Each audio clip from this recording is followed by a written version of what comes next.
서울에 사는 한 50대 남성이요. 토요일 저녁에 술 한잔을 하고 운전하면 안 되잖아요. 대리기사를 불렀습니다.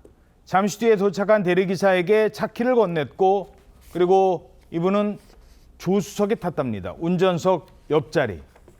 하지만 이 남성은 집으로 돌아가지 못했습니다. 무슨 일이 있었던 겁니까? 네, 차량 사고가 발생했는데요. 서울의 한 주택가 골목이었습니다.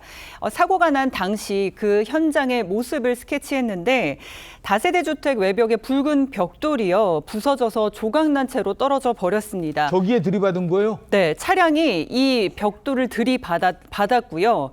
화단의 꽃들도 뿌리채 뽑혀 나갈 정도로 심한 충격이 있었는데 지난 16일 밤 11시 30분쯤이었습니다. 한 차량이 건물 외벽을 들이받고 사고가 났는데 차량은 튕겨져 나와서 전봇대 앞에 멈춰 섰습니다.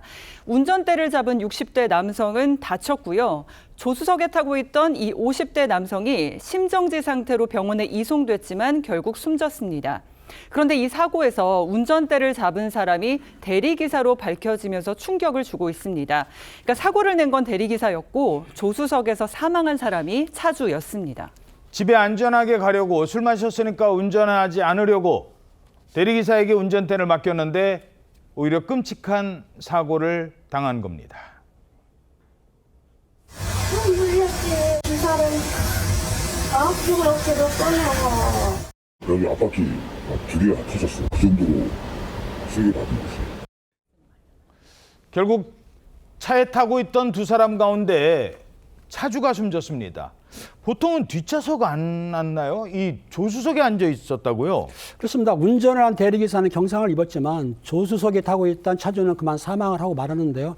보통 일반적으로 대리기사를 부르게 되면 그 차주들이 뒷좌석에 앉지 않습니까? 그런데 성격이라든지 상황에 따라서는 바로 조수석에 앉는 분도 계시거든요. 그러니까 이날도 대리기사를 불렀는데 그 차주분이 그냥 조수석에 앉아 있었어요. 근데 운전하다가 건물을 들이받는 충격으로 인해 가지고 조수석에 앉았던 차주가 그만 차 밖으로 튕겨져 나간 거예요. 아이고. 그러다 보니 피해가 컸던 것인데 충격 당시 아마 이 차량이 조수석 쪽으로 해가지고 건물을 받았는지 아니면은 당시에 그 차주가 안전벨트를 미착용해 했는지는 정확한 조사가 필요하다고 보여집니다.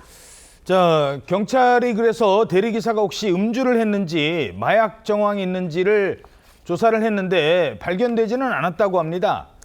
야, 이거 대리기사가 이러면 어느 정도 책임을 져야 하는 겁니까? 아직까지 사고 원인은 조사 중에 있지만 기본적으로 대리운전기사의 과실이 있는지 여부를 조사를 하고 있습니다.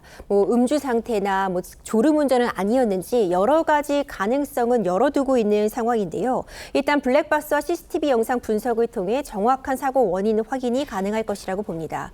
이런 사고가 발생을 하게 되면 굉장히 안타깝지만 일단 대리운전기사가 형사상 1차적인 책임을 부담하게 됩니다. 아하. 교통사고 처리 특례법상의 책임을 부담하게 되고 민사 배상 책임은 좀 더 복잡한 문제가 남을 수 있는데요. 대리운전을 맡기면 대리운전 회사 측에서 어떤 보험이 가입되어 있습니다. 아, 대리회사가 따로 있으니까. 그렇죠. 1차적으로 해당 보험에서 어느 정도 이 보상금 지급이 되겠는데 보장 범위에 따라서 다 배상이 안 될 수 있습니다.